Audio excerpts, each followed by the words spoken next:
Hey guys, I'm Susie Pepper, and this video is about the student work period. The biggest part of our lesson should be the students doing. We open with something compelling and exciting, those success starters, where everyone's thinking, wow, this is going to be great. Then we have our mini lesson. How long should that mini lesson be? For high schoolers, maybe 10, 11, 12 minutes is all. Rule of thumb for elementary, age +1, and middle school somewhere in the middle. That's something to talk about is attention span. We often think about how short our attention spans are. That's true when someone's just talking to us. But we can actually attend for a really long time when it's something we're immersed in, something we're excited about, something that's in growth. And that's what we're going to try to do in student work. Get them immersed in this concept. Get some really compelling work that's valuable so that they can really sustain that attention for a long time. So the strategies I'm going to talk about today are stations, and we're going to talk about jigsaws and things like that that are cooperative, because we normally in most lessons open, teach, and now let them process information. In math, they might be sharing some answers, working with a partner. In language arts, it might be literature circles. We might do stations or something like that, but we're going to have them normally work with a partner or a group first. That gets them ready for independent work. One thing that I always caution teachers about is group work does not replace independent work. Group work really builds the crescendo. It builds my confidence. I'm getting feedback. I'm getting some practice, feeling really good about this. So now I'm ready to do some independent work. The first one I'm going to talk about for student work are stations. Stations, I'm amazed at how many teachers are so wonderful at stations all the way through high school. It really makes sense because when we look at how our attention spans are and the power of having diverse activities, novelty, where the brain really perks up, stations really fit the bill, don't they? They go to one place for about 10 minutes and they might do a lab. Now they go another place and may have an error analysis. Over here we might read something together. Over here we might watch a video. So here's some guidelines for stations though, because stations can be wonderful, but they can also misfire. One of my guidelines is every station, unless it's a review when getting ready for a test, every station should fit tightly under that learning target.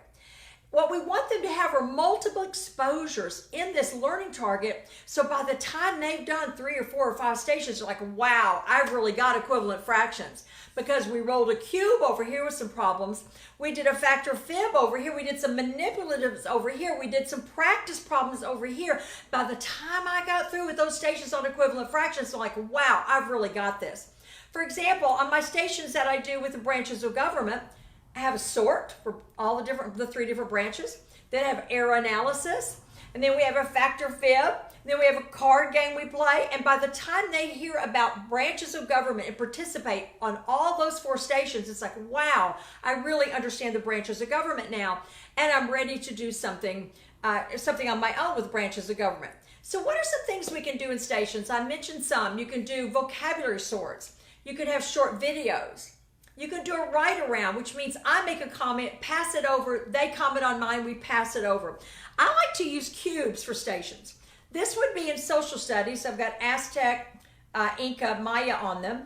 And then the other cube, I would put location, government, economy. These are reading cubes. They roll them and they answer the question. So I might get the Inca government and talk about that. And math cubes have problems on them. Now, why a cube? Why couldn't we just put some questions down there? When we roll, touch, talk, there's some excitement about what's going to come up. It really piques their curiosity, and we tend to learn better because it's something a little bit different. We can do all kinds of things in stations. We can have labs, we can have manipulatives, we can have error analysis, we can have facts or fibs, we can have practice problems, we can have writing stations. And in science, we can have all kinds of different labs that they do as they move around. Now, stations sometimes have a lot of bells and whistles, but they don't have to. I've done stations just for reading. If I'm looking at a lot of text and I think, gosh, that's going to be getting kind of tedious, what I'll do is break up that text. One station might be for Thomas Jefferson. Another one is for another leader. And they have activities they do, but it just breaks up the text. And while talking about text, anytime we give students with any reading to do, we always have a during reading strategy. Nobody can read all that and remember it all, right? So I model some reading strategies. One of them is highlighting, where we highlight and then make a comment about it in the margins. Highlight a little bit, summarize in the margins. Sometimes I use coding, which is coding, so that we find the most important things. So if we're looking and trying to find figurative language, I might have M for metaphor, and I might have S for simile. So when they're doing some reading, we always want to have them actively reading and paying attention when they're reading.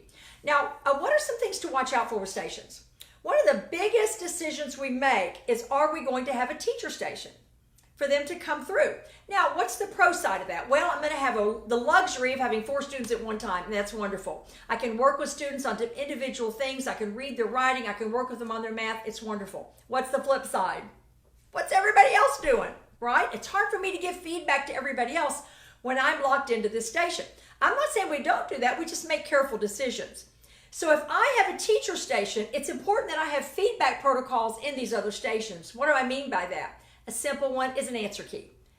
So that students are over here when I'm working with these have an answer key they can flip over and now check your work. Some really smart teachers put them on the wall so they can go find them. I was in a wonderful classroom where she had them hidden behind places. They'd find the key so that they'd work and check their answers. So those are some things to watch out for. Another thing I always watch out for is there student accountability, individual student accountability, because we're all working in a group. So I don't know who's doing what. I don't know how much somebody's helping somebody else. So what I like to do is have an anchor activity. In other words, this is something they carry with them as they go around. After you do station 1, solve problem 7 on your own paper. On the next station, after you do this one, write a short sentence summarizing. So in other words, I'm also having individual accountability as well. So I believe in having anchors too. So stations are one that we can really utilize. One that I model a lot for the student work period that's never gone wrong for me are placemats. In a placemat, we have 4 students. They write their names. They work along first, which is what the research tells us, and now we merge our answers into something new in the middle. Now, what that looks like in math is we may have 3 math problems. I'm over here working by myself. You're working. Now we say, hey, what'd you get on number 1? Hey, we're in consensus, so we can go to the center and say, it's -7. Uh-oh, number 2, we have some different answers, so we need to talk about it. So that's how a math placement works. In language arts, it might be 4 characters that we're reading about. It might be 4 different kinds of writing. It might be 4 different kinds of figurative language. In science, it might be, I may take a part of the cell, you take a part of the cell. Different kinds of energy, different planets. Then we talk and we create something new in the middle. So placematting is one that I've always had really good luck with that we can do during that student work period. Now, another one I like to talk about is just a paired reading. What if we have some text to read? One thing about reading that in research tells us is students need feedback. It doesn't have to always be from the teacher, right? It could be my partner. So paired reading, let me tell you about the basic model first and then the deluxe model. Paired reading basic model, I'm the reader, you're the scribe. Okay, we know what we're looking for. We have a clear purpose in our reading. We're looking for the 4 causes of a war or whatever it is. I'm reading, you're the scribe. When we see some evidence of finding the purpose in reading, we're going to hold up, make a little note, put it on our pages, on a sticky flag. Read a little more, and then we change places. So that's your basic. Reader scribe is a good model for paired readings. Now, for older students, I'll tell you what I like to do. I get pretty sophisticated with these. I have number 1 and number 2, and on a sheet of paper, I have it written out what the 1's going to do and what the 2's are going to do. For example, maybe on page 10, I'm going to be this character, you're going to be another. We're going to read silently. I'm taking notes on my character, and now we compare notes and compare and contrast that character. Maybe we're up to page 17. It's got a lot of dialogue. We're going to act out that page. You figure out which part you want to do. On another page, maybe we both take notes on the setting. Now we put our notes together. The partner may even be sitting way over there. We don't even have to be next to each other to do this. But what this does is adds that element of student accountability and some feedback. So we're going to talk about it, because when we're reading, the most important thing we want to do is share our reading. All right, let's talk about jigsaws next. A jigsaw is here's how I run my jigsaws. I explain to students, you're all nice and comfortable in your homes and your home table. Everybody's home. You're about to go on a trip, and you're going to be traveling to another part of this room, and that's where you're going to become an expert on something. And you're going to meet other experts on this, and you're going to collaborate, develop some notes, then you're going to come back and talk to your group about what you've learned.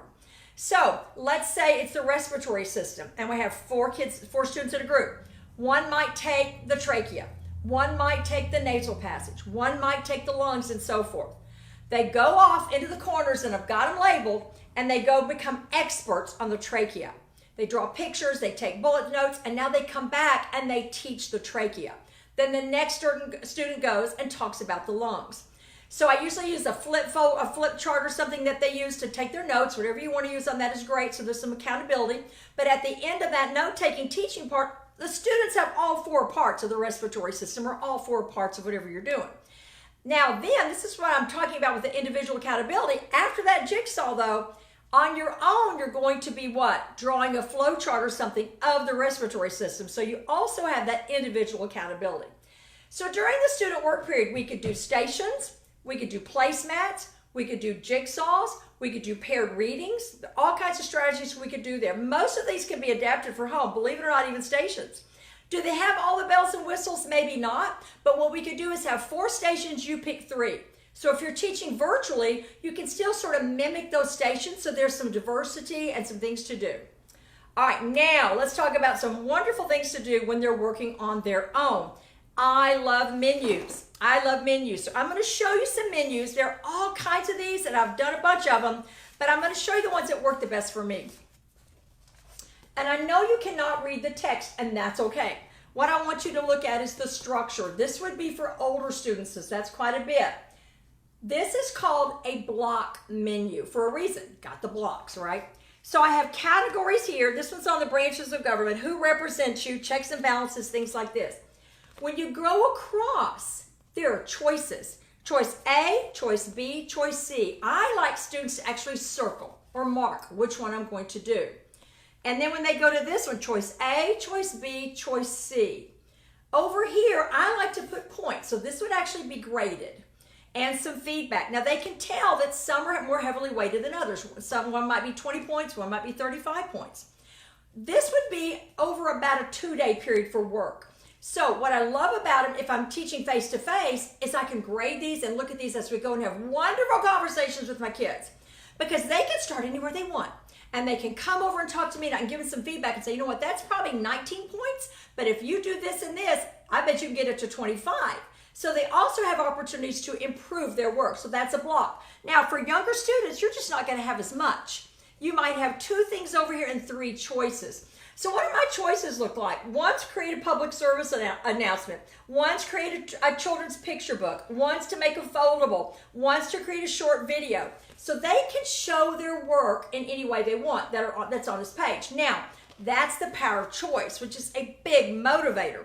Think about what it's like to not have choices. This allows them to jump right in, find something they really like, and do that. Now, show their work in different ways. This is a block menu that I did for vocabulary. It looks a little different. This is Monday, Tuesday, Wednesday, Thursday, Friday on this side. We have 10 vocabulary words this week. On Monday, you're going to pick 3 and do any of these activities. On Tuesday, you're going to pick 2, do any of these activities. On Wednesday, pick 3 and do any of these activities. By Friday, we've worked with all 10 words, and you're going to put something together with all 10 words. This is something that works great face-to-face or if you're teaching virtually, because they just have Monday, Tuesday, Wednesday, Thursday, Friday, and it is a block menu. So these are both blocks, which are a good place to start with menus. I've done some pretty elaborate menus, but these are a good place to go. All right, now, if it's a short assignment, okay, they don't have a lot of time, this is called a 20, 50, 80. They can mix and match and get 100 points any way they want. Students love these. Now, it doesn't have to be 20, 50, 80. I can make it what? 10, 20, 40. I can mix it up however you want to do it. So obviously the 20-point ones are going to be a little easier. The 50-point ones are going to be middle of the row, and the 80s are really out there, kind of out of the box kinds of things. So I can choose what I want to do and honestly come up with my own grade on this menu. This is what one looks like. We use this one on Math in the Fast Lane. This is one that is a math example with a 20, a 50, and an 80. So students go across and say, all right, I'm going to do this one, or I might do 2 50s, or I may do one of these 80s and a 20s to get 80 points.